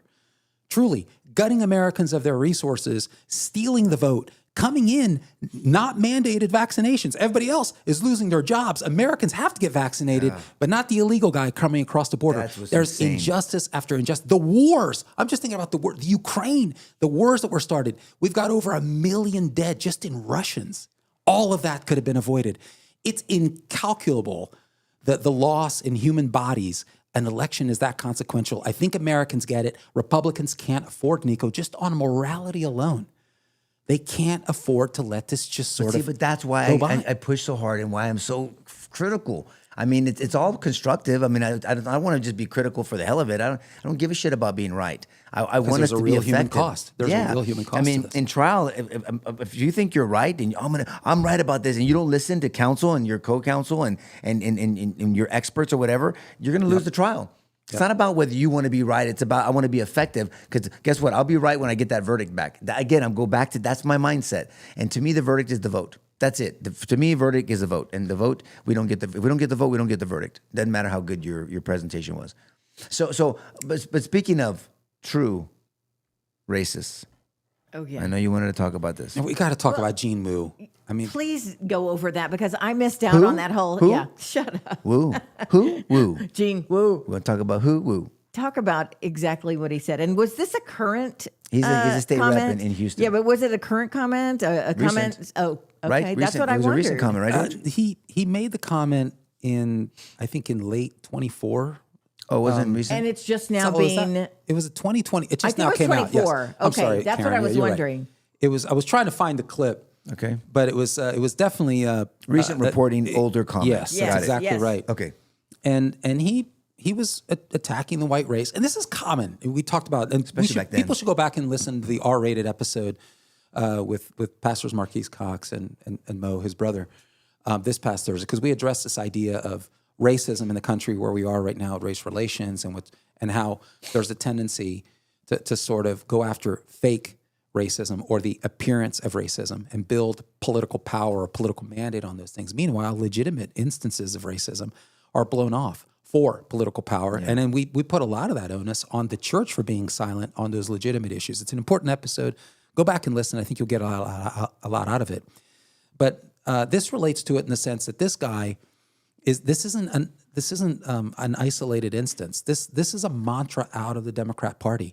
I mean, they're open and honest about this now. But he came out and basically called the white race oppressors. Yeah. And said that, and he appealed. This is an opportunity, he said, to non-whites. Now remember, in 2024, obviously, Democrats are still in power. And he's coming out and he's saying, look, non-whites should take over this country and do what is needed for everyone and to make things fair. And so what's he advocating there for? I mean, how is this not an advocacy to run roughshod over a majority, do whatever it takes to win and maintain a grip on power? This is a constituency built on this notion of racism. If you're white, you're racist. We have every right to take power because you're white and you're racist and you're therefore irredeemable. You don't deserve power, and so we're going to take it. The Democrat Party is out. They can't be any clearer about their objectives and their position. This is true racism for the purposes of political power. I don't know why this stuff isn't called out. Why there isn't more people talking about this. These are talking points, part of the PR plan, part of the marketing plan, so to speak, that the Republicans need. It's not their main issue, but they need to talk about these things. And underlining all this, you have this Islamic movement moving in. And because under this advocacy, that's how you usher in something else. Non-whites coming in, be more tolerant to things you want to be tolerant. The white Christian nationalist, that's still lingering around. That's still a discussion, and that's a talking point for the left, and what that means. And in the church, adopted it for a little while, whatever the hell that meant. People don't even know what the hell they're talking about. I mean, I get into the definitions. The definitions actually matter. Yes. And so this is not called out. So why aren't we controlling the narrative? And putting there doesn't seem to be this unified plan of talking points like I saw in 2024 leading up to the election and right after.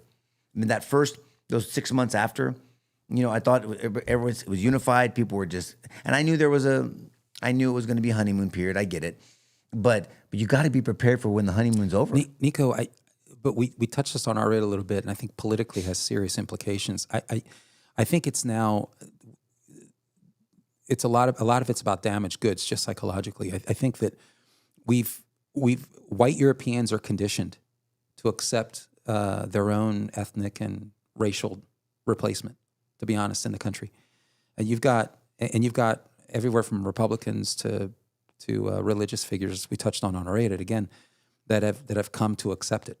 I don't understand. Can you explain that to me? Why would we be conditioned? Well, because we have an apparatus. We have a well-oiled apparatus that's been at this for 30 years, and it's tax subsidized. It's called the American classroom.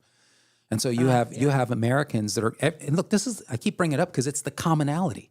Everybody in this room, everybody goes through a school system, and the overwhelming majority through a public school system. And so we don't have teachers or instructors in American history and teaching American pride and teaching about American documents of history or the founding fathers. I mean, none of that stuff's really discussed. You have a lot of indoctrination about how America's irredeemably racist, and how, again, the stolen land argument, it's part of our DNA, and how white Europeans are here illegitimately, and therefore you are illegitimate, and you are motivated by an inherent DNA level racism, which means you are systemically bad. And so, tell me, is it a huge leap from believing that and believing that you should be and that you deserve to be replaced? Is it a huge leap? I don't think it's a huge leap. And so, because human beings hate racism. They do. Most human beings Americans hate racism. We understand our past. And so if you believe that you're inherently racist, then you'll come to accept that because there's a big sin attached to you. And so you feel like you're responsible. And so psychologically, I think this is deeply damaging. And it damn well better stop. And Republicans ought to know better. They ought to see what's going on here. The Democrats have been able to almost allow or teach people or encourage the American white demographic to accept that they shouldn't have any borders, that they deserve to be replaced. That's right. And so I think it is a strategic issue. It's a tactical issue, but I think it's also a psychological issue, and it deserves due attention. No one's talking about it, and they're not talking about it appropriately. Well, and also, I'm going to say this, and I'm going to talk about it next week again and again leading up. We have 2 more weeks until, Tuesday, early. I mean, there's early voting starting, I think, this week, and then you have 2 weeks. I mean, Mark, my brother's in a race in District 121. His opponent is unfortunately the typical lion, tactics, and Mark just running on his record. This guy's running on illusions and deception, unfortunately, but that comes with the territory. People need to research who's on the ballot and vote. And when it comes to elections, I don't even want to talk about some of the local ones. I mean, you got a DA race that's whatever. That pains me to watch this from a distance. But so we're gonna have a new DA. There's a Republican candidate. There's about 8 Democrat candidates. Judicial races matter. I can maybe have some recommendations, but I don't know who votes in primaries now. If you, Republican primary versus Democrat primary. I guess when we get to the general election, it's going to be more important.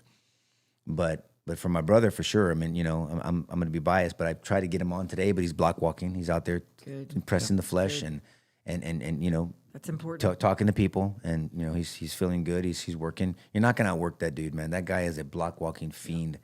I mean, he did it to get in office, and he's doing it to stay in office, and they're really working hard. He's got a good team. I'm proud of him for that. He's taken strong stances, even against Governor Abbott at times, and against quote unquote the party. So you're going to take hits from that, but he's principled. Principles apply to you no matter what. It applies to your party. It applies to yourself. Yeah. So he's principled, and I think he's blessed this state. He's definitely blessed 121, and I'm you know, I know he takes it very seriously. So I'll be advocating for him again, and I'll give some people some more recommendations if they want to. Not that my recommendations matter, but just educate yourself. Know what you're looking for. Think about the ideas that this person. Don't fall for all the bullshit. You know, a lot of these marketing stuff. They send you stuff. My phone won't stop.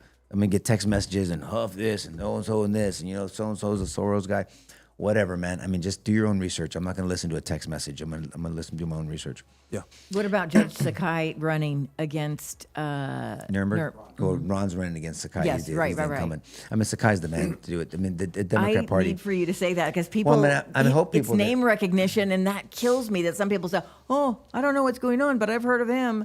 Yeah, I look. I don't know. I hope people that vote in the Democrat primary watch the show. I know Elmo Talk and Mark watch the show, and so. But I just Sakai's the guy. I mean, over Ron Nuremberg. I mean, there's just no doubt about it. I mean, you saw the way Ron ran the city. You want me to run the county that way? Ran it into the ground. If you want to. I mean, look, is he more articulate? Does he present better? Is he fit? And all yes, all those check. He's a good speaker. Is he more poised? But when you listen to what he said, I was watching a piece of one of the debates. Like, what the hell did you even say? You didn't even say anything. I mean, you know, I knew Sakai on the bench, and I think Sakai has performed and done well, serving all of our citizens in Bexar County as the county judge. And there's no reason that the Democrat Party should be trying to replace him. And I can't believe the Democrat leadership even allowed this. They should have said, no, Ron, you're not going to run. Why? Unless they're in for it and they know that Ron's more left and progressive than Judge Sakai. So Sakai is, I mean, that election for sure. Is there anyone running on the Republican side? I don't think anybody's even running.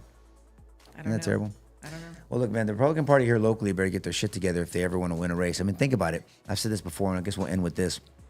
Before I was a district attorney, Susan Reed was the Republican DA for 16 years. I mean, Republicans won. Judge Harrell, who was presiding over our case in Corpus, was on the bench for over 25, I think 30 years, I think it is. You had Judge McCrae, you had Judge Angelini, you had Judge Tim Johnson. I mean, you had Republicans. I mean, Juanita Vasquez Garner was a judge for a long time. Burt Richardson was for a while until that Democrat wave came, and then Judge Ron Hill won, and he's been wonderful. Judge Ron Hill is a wonderful judge, by the way. But all that to say, I mean, the Republican locally, I mean, minus District, I mean, you know, County Commissioner, District 9, and then I think, well, District 9 and City Council, and 3. I think it's 3 in the commissioners. I got them confused. Everything else is Democrat. Which it wouldn't bother me if there were good ideas. You know, what are the ideas? What are you implementing? What are the policies being implemented to the citizens of Bexar County? It matters. I mean, it matters. I mean, so from law enforcement to our streets to business development. I mean, look at Gina Jones or whatever. Or is she saying Ortiz anymore? I guess she got rid of the Ortiz because the election's over. Yeah, she doesn't have to do that Mayor anymore. Jones, whatever she wants. I mean, Madam Mayor. I mean, you want to show the respect, but I mean, they're having censure on her, and people are revolting against her, which good for those other county. Look, I like that. I don't mind because they're all Democrats that are doing this. I think Mark White's the only Republican. He's the only Republican on. Well, no, I guess who else is a Republican on there? Misty Spears, right? She's a Republican.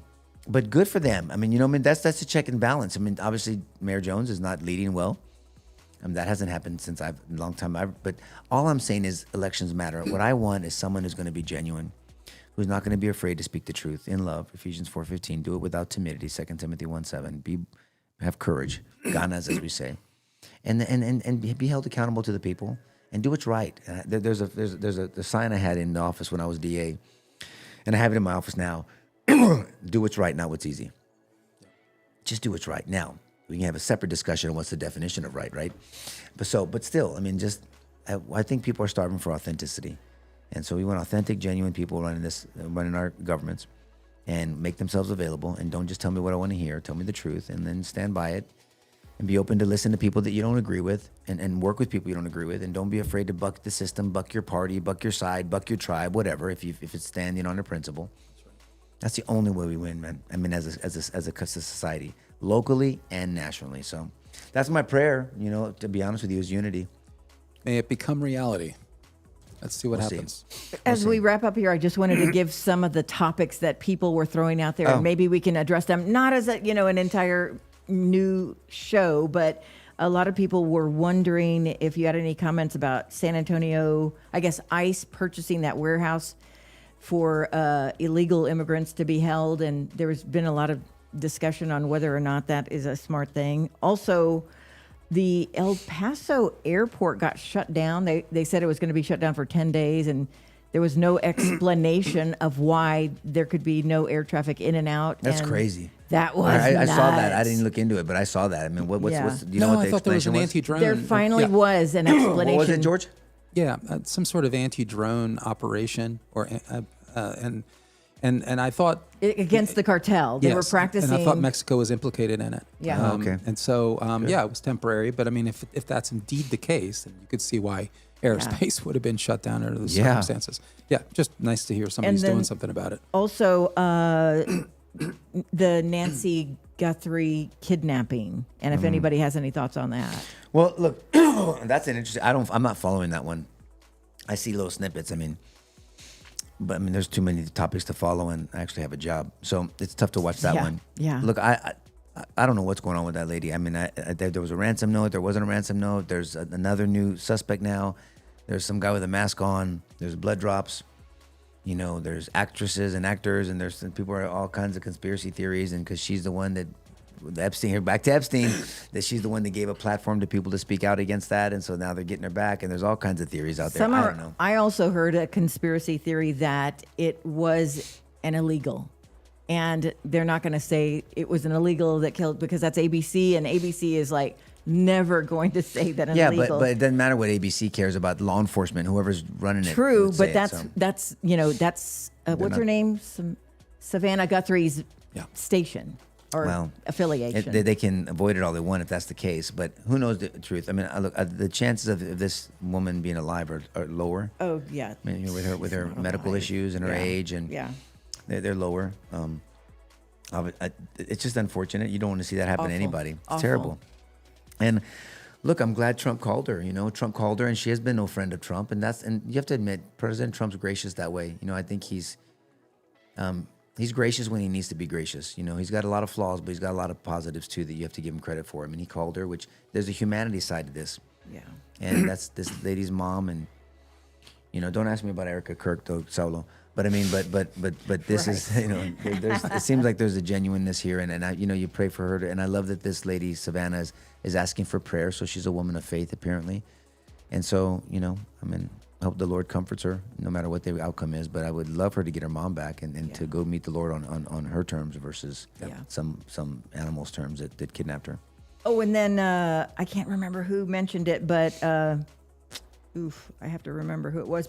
Maybe Brooke, but she wants to know where she can get a Sidebar T-shirt. And we'll make some.